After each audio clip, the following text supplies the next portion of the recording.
What's going on, people? Leah here from Creative Tech Lab, and we are here. I'm actually here with the homie. Ari's here. Say hi, Ari. Hi.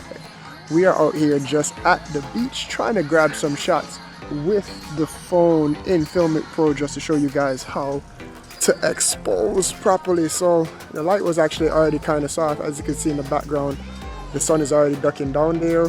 We have almost perfect lighting for this, but I forgot my tripod to set this up real quick. So what you will end up seeing is the screenshots from this, but this is the setting that we were in. We had just that area over there, and then we did a couple shots with Ari down here. So let's see how they turn out. We'll go back to the house, back to the computer, and set them up, and I'll show them to you. Alright, so we're not in sunny Florida anymore. We're actually back in cold Atlanta, hence the jacket. We came back to decent weather, but the Night King had showed up and winter is here. Game of Thrones reference. Anyway, we're about to jump into the screenshots. Like I said in the intro, we're talking about how I expose in Filmic Pro. Not necessarily the perfect way or the best way. There are a couple other ways, and I'll show that to you. Couple of housekeeping notes before I do get into the screenshots. If this is your first time here, please go ahead and consider hitting that subscribe button and the notification button. Talk a lot about run and gun videography here on the channel, so if you're into that kind of thing, please go ahead and do that. I would greatly appreciate it.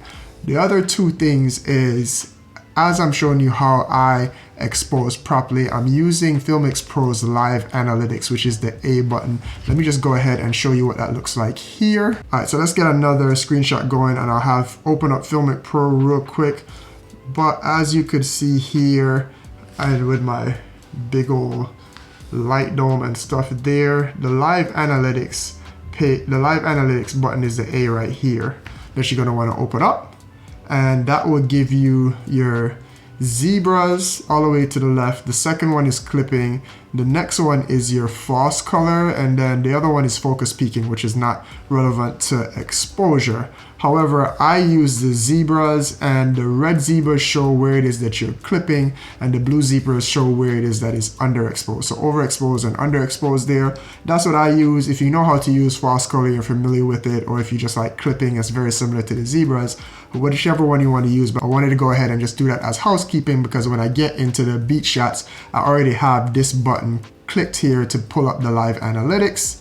The other thing that I do need to note as well is that I am using an ND filter because I'm keeping my shutter speed at 180 degrees of my frame rate. The ND filter solution that I'm using is actually a hack solution that I've done here on the channel. I will link up here and down below on how it is that I got the ND filter onto here, but it's actually just a LensMate adapter. One of the things that I do get asked in that video is how I actually get the plate onto the iPhone. There's an adhesive on the other side of this plate, so you could just stick it to the case or to the phone if you choose. And then there's another ring here that screws on to the ND filter itself. And once you screw that on, then you could go ahead and snap the ND filter on and off and adjust your exposure on the fly. And if anybody's wondering why you'd want to do that, one of the main drivers of the reason why people would use an app like Filmic Pro is to have full manual control over your image. And one of the big things that people want to do is have their shutter speed set to 180 degrees or double your frame rate. In this instance, I'm shooting 24 frames per second, but when you do that, you get the correct motion blur like you have going on right here. But in order to do that and keep your shutter speed at 48, the image will be blown out. So you need quote unquote sunglasses, which is what an ND filter is. So I have a variable ND filter there on the phone. So let's jump into the first scene and show you what we have here. If I go ahead and play here, what we have is just a couple of people playing volleyball. You can see I have the analytics already up, and I'm pulling the slider there in order to get the correct shutter speed. And once it is that I pull it down there and I get 48 on there, I tap that button to lock the shutter speed, and then I pull the ISO all the way down. I'm also using the histograms, which if you just tap on this screen right here that has your time code, it will switch over to the histogram. So I'm using the histogram and I'm using the zebras. So once I have the shutter speed locked and I'm looking at the histogram, I will then go ahead and just tap on the zebras to see what's exposed and what's underexposed there. So as you can see, there's just a little bit of clipping there in the sky, but if I turn the ND filter, that completely goes away. If I turn it too much, you can see the entire image is underexposed there. You see in the blacks, you can see a little underexposure if I made it too dark. But this is what the image looks like, this is what the histogram looks like, and this is what the image looks like there. As you can see, I'm fiddling around with the ND filter just to get it perfect. Then I hit record once it is I have the correct exposure of people playing volleyball, and then I'll hit the button again just to check my exposure. You can see a little bit of red in the sky in that top right hand corner, but a slight twist of the ND filter and it's gone there. And then this is the actual image here, and I have just went ahead and used, I didn't do any color grading to this. This is just the Filmic Pro LUT to make it a Rec 709 image, and this is the image that you get from the iPhone. So the other thing I want to show you guys as well, in the first scene that I just showed you guys, the image is pretty easy to expose. Even though there's a bright sun and there's people in the image, because the light was lower down in the sky, it wasn't as high contrast, so you could expose for the darker areas and the more exposed areas and be completely fine. But in the video that I did, which is still blown away by how many people have watched that video, the Filmic Pro cinematic test, I did get a lot of comments of people asking like, why is this image so overexposed, or why is it so noisy in the shadows? And that's just because of the small sensor like I referenced before, where it is that in any kind of mildly even high contrast scene, you kind of have to choose what it is that you're exposing. So in this next screenshot here, you could see I have Ari here. As you could, I'll actually just play it so you could see the entire setup. I'm moving the slider again to get the correct shutter speed there. Once it is that I get it to be 48, I will lock the shutter speed, and then I'll pull the ISO all the way down. And as you can see, it already looks pretty decent there. Ari is out of focus, so I kind of just used the autofocus there. So the square slider, or the square icon there, tap on his face, and now he's in focus. But as you can see, he is exposed, but the sky is really blown out there. If I turn there, you could see, but if I tap onto my zebras, you can see the sky's overexposed, but you still seeing some noise in his face and definitely in his hair there. So in a situation like this is a high contrast scene when you're gonna have to choose.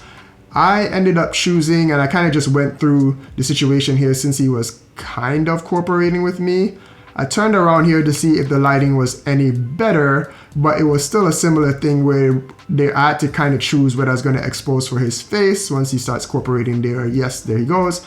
Am I going to expose for his face and his hair, or am I going to expose for the sunlight there, or am I going to try and hit it somewhere in between? I kind of try and hit it somewhere in between because I do want to show off that we're at the beach and that there is a sunset there, but it kind of ends up missing just a little bit. So I'll show these shots here in a little bit, but as you can see with the zebras there, again, his hair does have some noise and a little bit of noise on his face there. And I do have him turn back around just one more time there, just to show what the image would look like from the other side with the high contrast scene here.